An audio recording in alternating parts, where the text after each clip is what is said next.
મુખ્યમંત્રીના અધ્યક્ષસ્થાને એપ્રિલ 2026 રાજ્ય સ્વાગત કાર્યક્રમનું આયોજન.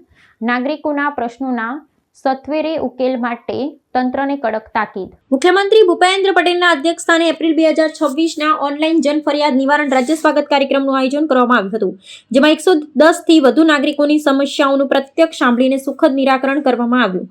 આ કાર્યક્રમમાં મુખ્યમંત્રીએ રાજ્યના તમામ જિલ્લા વહીવટી તંત્રનું સ્પષ્ટ અને કડક સૂચના આપી હતી કે નાગરિકોના પ્રશ્નોનો સમય મર્યાદામાં ન્યાયિક અને તટસ્થ રીતે ઉકેલ આપવો જોઈએ. સરકારી વિભાગો વચ્ચે આંતરિક સંકલનના અભાવે કે IORA જેવી ઓનલાઈન સિસ્ટમની તકનીકી ખામીઓના કારણે સામાન્ય નાગરિકોને કોઈપણ પ્રકારની હાલાકી ન ભોગવવી પડે તે સુનિશ્ચિત કરવા પણ તેમણે વિશેષ ભાર મૂક્યો હતો. આ કાર્યક્રમમાં ત્વરિત ન્યાય અને પારદર્શિતાના અનેક ઉદાહરણો સામે આવ્યા હતા. ભરૂચ જિલ્લામાં કરજણ જળાશય યોજના અંતર્ગત સંપાદિત જમીનનું વળતર લાંબા સમયથી ન મળવાની એક ફરિયાદ પર મુખ્યમંત્રીએ સંવેદનશીલતા દાખવી માત્ર 10 જ દિવસમાં ખેડૂતને વળતર ચૂકવવા અને વિલંબ કરનાર જવાબદાર અધિકારીઓ સામે શિક્ષાત્મક પગલાં લેવા કડક આદેશ કર્યો હતો.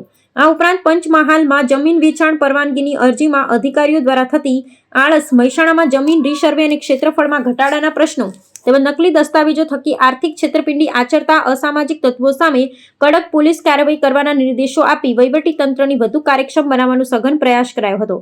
રાજ્યના વહીવટી માળખામાં પારદર્શિતા અને જવાબદેહિતા સ્થાપિત કરવાના વ્યાપક ઉદ્દેશ્યથી મુખ્યમંત્રીએ ઉચ્ચ અધિકારીઓને તાકીદ કરી હતી કે માત્ર પોતાના ટેબલ પરથી ફાઇલ અન્ય ટેબલ પર ધકેલી દેવી પૂરતી નથી, પરંતુ જ્યાં સુધી નાગરિકના પ્રશ્નોને આખરી અને સંતોષકારક નિકાલ ન આવે ત્યાં સુધી સૌએ પોતાની જવાબદારી નિભાવવી પડશે.